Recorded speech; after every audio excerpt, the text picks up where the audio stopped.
जब श्री कृष्ण कौरव सभा में शांति दूत बनकर आए थे, तब परशुराम जी ने कौरवों की बड़ी सभा में अर्जुन और श्री कृष्ण के पूर्व जन्म का प्रसंग सुनाते हुए कहा कि पूर्व काल में दंभोदर नामक एक अत्यंत बलशाली राजा हुए, जिन्होंने अखंड भूमंडल को जीत लिया था।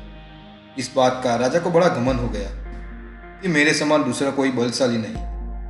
दंभोदर प्रतिदिन महर्षियों और अन्य सभी से यह पूछता रहता कि मेरे समान दूसरा कौन शक्तिशाली है। सभी लोग राजा के भय से उन्हें बार बार मना करते, इससे उसका अहंकार बढ़ता ही गया। अंत में राजा के बार बार पूछने पर महर्षि क्रोधित हो उठे।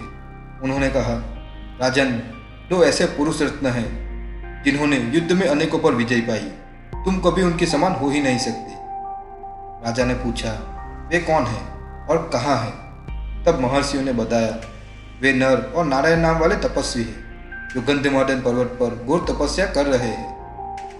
यह बात राजा दंभोदर को सहन न हुई। उसने अपनी विशाल सेना, जिसमें रथ, हाथी, घोड़े और पैदल सैनिक शामिल थे, तैयार की और गंधमादन की ओर चल पड़ा। वहां पहुंचकर उसने उन दोनों महात्माओं नर और नारायण को देखा। वे भूख प्यास से दुर्बल हो गए थे। वे कई काल से तपस्या में लीन थे। राजा ने पहले उन्हें प्रणाम किया। नर नारायण ने राजा का स्वागत किया और पूछा, हम आपकी क्या सेवा करें? तब राजा ने अपने आने का असली कारण बताया। उसने कहा, मैंने अपने बाहुबल से सारी पृथ्वी जीत ली है। अब मैं आप दोनों से युद्ध करने की इच्छा लेकर यहाँ आया हूँ। यही मेरा मनोरथ है। आप अतिथि सत्कार के रूप में इसे पूर्ण कीजिए। नर और नारायण ने शांति से समझाया, यह आश्रम क्रोध और लोभ से रहित है। यहाँ युद्ध नहीं होता। पृथ्वी पर बहुत से क्षत्रिय हैं। आप कहीं और जाकर अपनी इच्छा पूरी करें। लेकिन दंभोदर नहीं माना। वह बार बार उन्हें ललकारता रहा। तब महात्मा नर ने हाथ में एक मुट्ठी सिंह यानी कुशा उठाई और कहा, युद्ध चाहने वाले क्षत्रिय, आ युद्ध कर।